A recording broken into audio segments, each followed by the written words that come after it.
Good evening. Tonight, we celebrate the country's biggest achievements as we look back at our favorite Philippine sports moments of 2021. I'm Paulo de Rosario. Let's get in the game. Puts it up.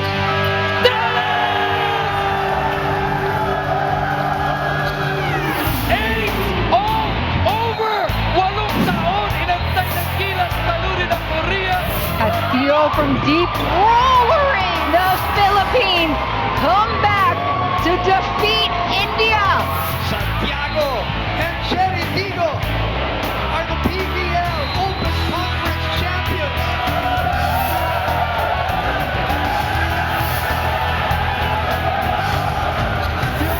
An interesting one. Ubali's down for the third time. Mamma mia! It's over.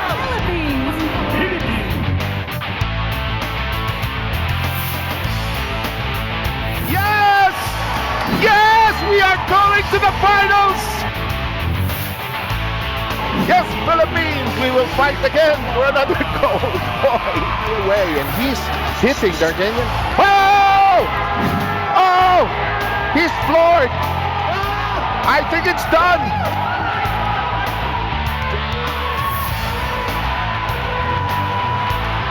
Philippines, the win is over!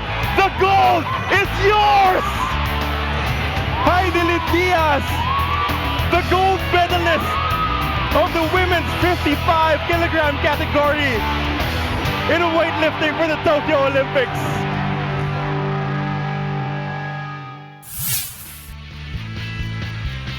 Tonight, we kick off our flashback tour with the country's best moments on the hardwood. Joining me to share their favorite basketball moments of 2021, PBA Rush analyst and NBA Philippines All-Star writer, Jet Manuel, looking like Steve Jobs over here. And of course, alongside one sports anchor and correspondent, Carlo Pamintuan. Gentlemen, welcome to the game. What a year has been for Philippine basketball. Carlo, I know you have a lot to say about Jet's outfit. Let's start with that. Oh, I'm just happy that he Oh was my able to God. find time to join us after launching his new phone. So, revolutionary phone. It's a revolutionary phone, and what a revolutionary year it has been for Philippine basketball. Again, trying to function in the middle of a pandemic, always going to be difficult. But Jet, let's start off first with the PBA, TNT, breaking the dominance of the San Miguel teams, and it really has been an incredible run. Well, I mean, that moment in itself, how big it was for Philippine hoops.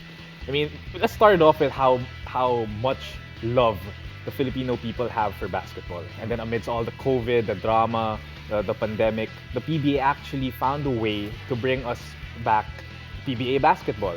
We got to finish the Philippine Cup, and to cap it off, TNT, Coach Chot, a title drought since 2013. I think 8 years since they won that Philippine Cup, and then Coach Chot returning, that backstory, winning it all, and we have so many other smaller stories underneath that. We have idols of the past. We have Kelly, we have Jason Castro having maybe the last or one of the last tastes that they can get of a championship.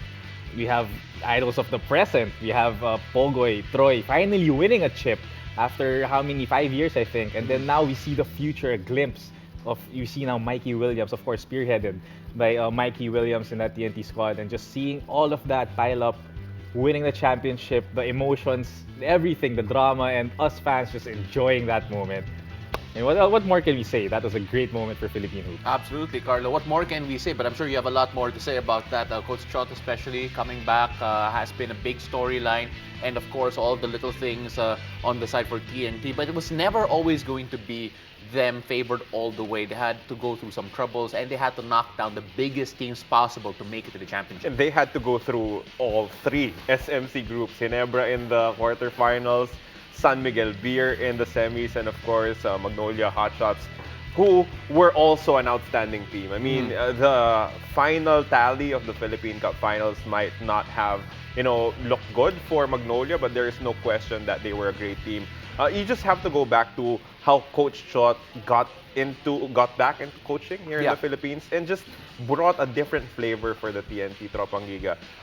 With our conversations with him, he was saying na yung pieza talaga was always there for TNT.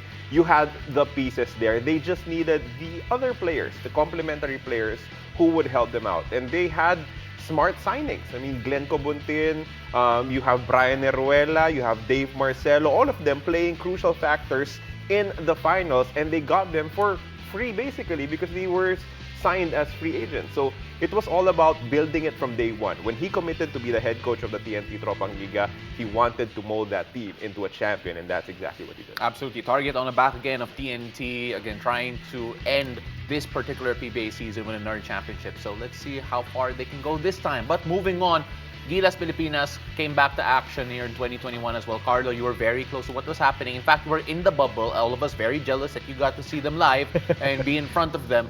How was that experience, and can you talk a bit about that key matchup against Korea in the end? There were a lot of questions for Gilas Pilipinas men heading into the final window of the FIBA Asia Cup qualifiers because they knew they put in a lot of good work. They knew that they were gelling as a team, but without a single tune-up game against anyone. Kahit sino, walang nakalaban yung Gilas Pilipinas men in their preparation. So, even though they were confident, they did not exactly know how it will translate to the court. And we all know what happened in the first half. Tinambakan agad tayo ng Korea. We were not performing well. If you can see the score, it was about a 16 and 18 point lead in the first half. But the younger players chipped away at it, kept at it, and in the end, they gave themselves a shot to win. Yeah. And that was a glorious moment when SJ Belangel hit that shot. And I think, you know, all of the very few people who were inside the AOF gym will never forget what they felt when they saw that three-point shot bank in. Absolutely. That was an incredible moment. It's been replayed over and over again ad nauseum, either on the FIBA social media pages or even here on One Sports, One News, and on all of our channels. Pero, Jet, we now move on to yung women's especially. They also made some noise. Had a bit of a tough time in the Asia Cup, but then they won the game they needed to win against India. I mean, yeah, that was the last game of their tournament there, and it was a must-win in a sense because, you know, they needed to win to stay in that Class A classification. I mean, they've been doing it the past 2 times, I think, that they've been on that stage, and to win that and to keep that classification is already a huge thing. Our women's basketball program is already considered as one of the best in the world because of that classification and that win. But, you know, moving forward from what they won, that one win, to how they won it. I mean, it just showed so much heart. I think that's really what got me and why we have to make it one of the best basketball moments for 2021. These girls, these ladies that competed for the country showed heart despite all the beatings that they went through leading up to that game, and that last and final game just showed what true Filipino heart is. To quote our analyst here, Bea Diaz Fabros, the future is bright with women's basketball in the Philippines, and that just goes to show all of that. Carlo, we move on to our last moment here, and that is the launch of the PBA 3x3 Lakas ng Tatlo. Not only is that a new avenue for work for the players that couldn't crack the rosters on 5-on-5, but then also showing everyone that there's a professional route also with 3x3. And of course, mas maraming trabaho para sa atin eh. Importante din yun, Carlo. Pwede natin singit yun. It's just a good partnership between the PBA and the Samahang Basketball ng Pilipinas because the only way that we will get better in 3x3 is to play a lot more 3x3, and that's exactly what is transpiring. No, nakikita natin it has translated on the court. A lot of the players have invested and have believed that they could be 3x3 players. Some of them, of course, will be looking to get back into a 5-on-5 team, get back to the whole court game, and maybe get signed by one of the teams in the PBA. But there are players na kaya na nating i-pinpoint that could be really good in 3x3, and that is why PBA 3x3 is important and has been successful so far. Absolutely. You know, I heard that Jet Manuel should have been part of that 3x3 circuit, pero ayaw daw niya eh. I'm launching phones now. So I'm okay with staying here with you guys and launching phones, but that's a great point though. I mean, I just want to say as a fan, I've been hearing so many good things, you know, from other casual fans that have never seen 3x3. They enjoy the game, they enjoy the energy, they enjoy everything about it. So great moment also for absolutely. And you know what, guys, thank you very much for sharing the moments. We're not done with you yet. We're going to talk a bit more later about other moments in Philippine sports in 2021. But after the break, it's time to hit the Tariflex and the Sand Court as we discuss the best volleyball moments of 2021. Hampasan na when the game returns.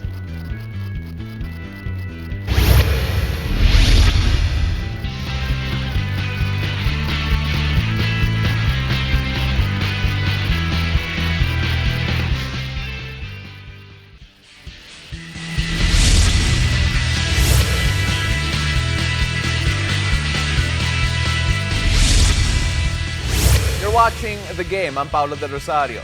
Dig, set, spike, and score. From having a new federation to having tournaments left and right. It was a hard-hitting year with the return of Philippine volleyball. Our esteemed analysts, what a word, Zee Herbacio and Mela Tunay, join us tonight to celebrate some of the best Philippine volleyball moments of 2021.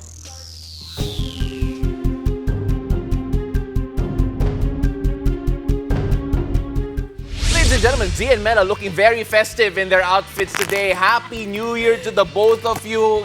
We talked about yung theme na mga suot nyo. Yes. And there's just, it's party all around. I love it. But let's start off first with what happened in Philippine volleyball kasi ang dami nangyari.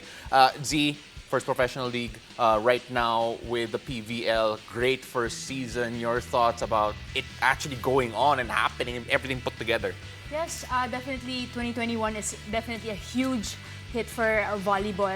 Let's not forget, bago matapos ng taon, the first ever professional volleyball league happened this year. Congratulations to the PVL organizers. Congratulations to you guys. Definitely, hindi talaga makakalimutan to. Despite it being in the pandemic as well, they managed to pull it off. And the teams also, a huge congratulations to them for at least participating and pulling through to the bubble tournament. Absolutely. And Mela, syempre, the tournament in general was a big success. A champion there, Cherry Tigo, doing very well. Your thoughts on all of that? Well, prior kasi the league, expected na sila na magiging isa sa mga team to beat. But it was a very meaningful season for them kasi they had a couple of upsets also, di ba? From Balipure, from Santa Lucia, and these teams were during that time yung mga bottom-ranked teams. So it became a more interesting league kaya mas naging memorable for the Cherry Tigo fans and the PVL community in general na ganon silang nanalo. Kasi in the series, semi-final series, it was also 5-setters, diba? 3 games, all the series hanggang championship extended hanggang 5th set. So, sobrang sulit kasi yung PVL, diba? After when the pandemic started, sobrang antagal naghintay ng mga fans. Yeah. And then, when volleyball returned, professional na. And although it was squeezed in into like a couple of weeks lang, sobrang sulit talaga ng mga games na nangyari. Absolutely. And of course, sa lahat ng mga extended games, analyst si Mela. Yes! Oo, grabe. At may ganun na. Dapat pala yun yung highlight ko. And my personal favorite highlight of Mela, because we have to talk about yung, her work there, was that during the games, nag-tweet pa rin siya. I know, Oo, grabe. yung Hardworking skill. to. Correspondent. Grabe yung skill Yun talaga yung True. correspondent. True. But now let's move on to yung men's volleyball as well. They had a bit of a return recently with the Champions League, also the national team. I saw action as well. Your thoughts on men's volleyball finally making a return again after a long absence? Well, sa akin yung highlight naman ng men's volleyball this year was yung tryout nila. Kasi parang that's where things started off again eh. From where we left off, 2019, silver finish in the SEA Games. Tapos nag-pandemic, di natin sila nakita. Tapos pagbalik, nagpatawag si PNBF ng tryouts. It was parang super organized for them. Because of that, nagbunga rin ng maganda because even without Bagunas and Espejo, our top scorers for the men's volleyball team, ang ganda pa rin ang pinakita natin nung recent AVC with a junior veteran tandem. We have John Victor Guzman and then si Umandal, yung nagpakilala during that season. So, for me, nag-start yun because of that organized men's volleyball tryout. Absolutely. And Zee, syempre, when we talk about the men's volleyball, we've heard about the familiar names. We're so used to it. In fact, we've exported talent already recently for yung men's volleyball. But it's nice to see some of the younger talents finally getting a bit of that spotlight. Yes, for sure. As what Mela said, talagang inaabangan yung men's division sa volleyball eh. They already had the momentum. 2018, 2019, they won the silver in the Southeast Asian Games. And then 2020, blanco. And then 2021, everybody was just so hungry to get back on the hard court. Kitang-kita, day 1 pa lang ng PNBF Champions League. Grabe, 3-setters, 3 games sunod-sunod. I was kidding Migs na parang, Migs, kaya mo yan. Kasi he was calling the game the whole day, the entire day. And I was joking him na, grabe, nakadalawang ensayo na kami. The men's division are still going on. And it just shows how focused and how hungry and how the men's division talagang gustong-gusto nila maglaro at nung nabigyan sila ng opportunity na makaapak ulit sa hardcore na talagang leave everything out on the floor. Z, now let's move on to something very close to your heart, yung beach volleyball. Yes. You're in the thick of it and it's so great to see everyone coming back and all the opportunities you are having as a group to go abroad. Yes, definitely. I'm so happy that my teammates got to compete internationally, not just once but twice in the AVC this year. So yung unang tournament na sinalihan nila was around in June. The boys juniors team are already in Thailand. They're competing later on their first game today also. It's the championship round. So dalawa yung tournaments actually na sasalihan nila. It's the under-19 and the under-21. So that's something good for the grassroots level kasi alam naman natin eventually the seniors will hand over their crown to the younger ones, and it's nice to see that we're building up the grassroots level for beach volleyball. Absolutely, I think it's really the start for beach volleyball. But Mela, from looking at the past, which was 2021, 2022, again, set to be a great calendar year for Philippine volleyball in all divisions. What are you most excited for? More leagues kasi this year late na tayo nag-start around August na, so maraming nabitin talaga, and not just for the women, sana yung men's din mas mabigyang tutok din para sabay natin pinapanood yung men's and women's, and at the same time sana SEA Games year next year maganda yung lineup na ipadala natin. I mean kung sino talaga yung best in Philippine volleyball yun yung mapadala natin, as well as the people like yung pinadala natin ng mga bata. This year for international tournaments, mas mahasa pa sila para come next year, it will be a very good mix. And syempre, laging nasa wishlist ng lahat ng Pinoy volleyball fans. Sana si Jaja makalaro sa atin sa SEA Games. So Absolutely. That's one thing I'm really looking forward to. Absolutely. Z, I'm sure you have the same sentiments for 2022. Is there anything that you didn't mention that you want to add on? Yes, actually, in addition to international tournaments, yun din, the local tournaments, syempre, Beach Volleyball Republic, got to mount not one bubble tournament, pero 2 legs siya. And our insight was, a lot of people are getting into beach volleyball right now, and a lot of stakeholders are just signing up for beach volleyball. So, like what Nela mentioned, SEA Games nga is coming up. The goal now, since we got the bronze last SEA Games, so the goal now is to get maybe silver or why not gold, why not gold? Absolutely, go for gold. Yes. In 2022, the wish for volleyball is sana meron ng spectators, live spectators for the sport. At least for beach volleyball, it's outdoor naman, so it's much more safe. And just have fans experience the whole thing again. Kasi why not, diba? Yeah, absolutely. We're all excited for that, for every sport, for fans to come back. Yes. And of course, for everything that you mentioned, Shep, we're all very excited for that as well. But we're not done with you yet, because when we return, from the Olympics to our success all around the world, we'll look back to more of our favorite Filipino sports moments back in 2021. Stay tuned. You're watching The Game.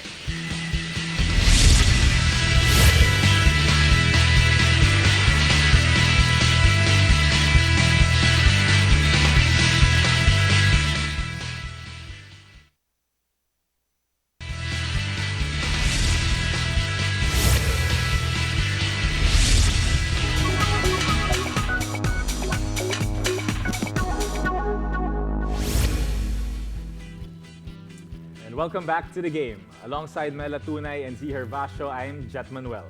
Capping off a historic year for Philippine sports, our athletes rose to the top of the world and once again displayed the heart of a true Filipino. With so much pride reigning among us, it is time for us to break down our favorite Filipino sports moments of 2021. And also joining us are our correspondents Paulo Del Rosario and Carlo Pamintuan. So guys, Pao, the role has been reversed. Alam mo, Jet, I was going to you say... have the analyst glasses on, and it's our show now. I was going to say you're doing a good job. You can learn a lot from Mela. Okay, enough of this. Okay, so Mela, let's start with Paolo. With Carlo. I'm Carlo. Yeah. Jet. Let's start with Carlo. Okay, so Carlo, let's start with one of the biggest, I think, in Philippine history, Heidelin Diaz. You were there in that moment. You're calling that game, that match, that win, and the iconic voice was from you. So in that moment, why was it one of the biggest for 2021? I'd hate to talk about the experience of, being on the back end of it because it was all about Heidelin Diaz. I mean, that moment was hers and hers alone. It was big because it has never happened. Going around the Olympic Village before and going around the broadcast center, pag sinasabi namin that the Philippines has no gold medal yet in the Olympics, people would ask, you're talking about this Olympics, right? And we would say, no, we don't have an Olympic gold medal, period. In the entire history. Like, no one believes it. Tayo na lang yung may alam because it's in our heads. Hinahanap natin yung gold medal. We all know the silvers, but we can't seem to get the gold. So that moment when it finally happened, it was like an out-of-body experience because you just know that it will go down in history as one of the key moments in Philippine sports. And it's also good because we saw Heidelin struggle throughout her journey. Pang-apat na Olympics niya, from not even finishing to being a wild card entry to the silver medal in Rio to finally capping it in Tokyo for the Olympics. It was just one of the moments that, as a country, we will never forget. Absolutely. And I think we have to congratulate Carlo on his iconic call also. Yeah. The Philippines, the gold is... Soundbite. He was in tears. He was in For a tears. time, munti ko na siyang gawing ringtone. Dahil it plays every time, di ba? During that, like, after it happened. But you still have a lot more moments, Melo, the next moment. Well, pero actually nandun ka rin, Pao, diba? When it happened. So, there was this photo that you shared of Heidelin na naging viral. But other than that, meron ka bang ibang moments during the Olympics, that Heidelin Diaz moment na hindi namin nakita on cam that you can share? Yeah, there was one. Kasi right after the gold medal moment, Gretchen and I got lost at backstage and we ended up kung saan yung mga athletes. As in, nakita namin yung mga ibang atleta that did not win, sad. And we walked around and we found Heidi. Siyempre, nagpa-picture kami with Heidelin and asked if we can have a photo with her holding yung medal. But instead of her holding the medal, sinabi niya, here, hawakan nyo.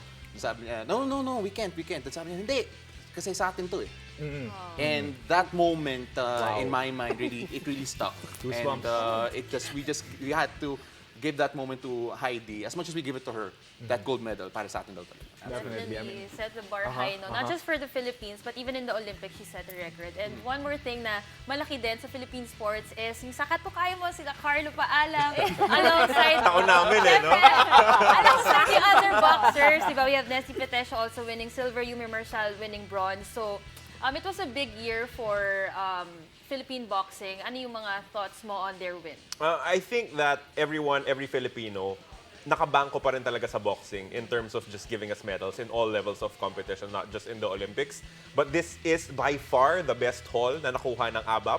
And we have to congratulate them. They did really well. No? Heidelin, of course, it was important, I think, for the boxers to see Heidelin win, just to know that a Filipino can do it. Kaya natin. Because she broke the curse. Diba? She ended our having not a gold medal in our entire history. So, dun nagkakumpiyansa rin yung ating boxing. Okay, guys, so it really was a year for Filipina athletes. Yuka Saso, Heidi, we have Nesty, all giving us moments that we'll always remember this year, 2021. And of course, who will I ask but our resident female athletes here, Filipina athletes. Z, what does that tell you for this whole year, for us? Well, one, for Yuka Saso, it definitely put the Philippines in the map of the sports of golf. Talaga nagpakilala siya, and we're saying that this is only the beginning for Filipinos to dominate the golfing range.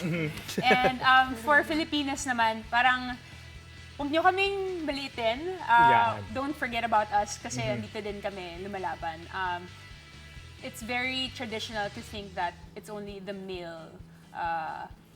males who would dominate sports kasi physicality and whatnot. But 2021 is definitely a game changer for Filipino athletes. Definitely. Mela, you want to add, of course, to what Zia's just mentioned? Well, nakakatuwa lang kasi like as a Filipina and as a Filipina athlete, talagang ang laki nung mga it's a strong message na nakuha natin kay Heidelin pa lang, 'di ba? Parang she's a woman pero she's the one who set the record among all the athletes na pinadala natin. So parang it's very inspiring, and at the same time, apart from their athletic skills. Nakita rin natin yung sportsmanship ng bawat isa, like yung shinare ni Pao kanina na moment di natin alam. But the character of these Filipina athletes nakaka-inspire, even Marjeline Didal, talagang she did not win a medal pero ang tunog ng pangalan niya sa buong skateboarding community because of how she was when she was there in the Olympics. So I think overall it's really just very inspiring, and it will definitely set something high for aspiring athletes also. It's been a wild, weird year for sports. I can't describe it properly because grabe, ang dami nangyari. Ang daming bubble, ang daming competition internationally. And when you see all of the achievements that we had despite all of it, it just makes you so much more proud. Again, Jet, thank you very much for hosting the last body. It shows you that do a better job. I'm okay here. Yeah, I know, but you learned a lot from Mela. Obviously, Mela being the benchmark there. And again, Z, thank you very much for joining us. Look very festive again. You're making me very excited for fireworks if we do have it. And Carlo, we love your stories throughout the year. Can't wait to see more of them come 2022. And yes, that'll do it for us here. Mabuhay ang bawat atletang Pilipino. Thank you for joining us. Catch us weeknights here on One News, One Sports, and One Sports Plus. Happy New Year, everyone. I'm Paolo De Rosario, and this has been The Game. Sir!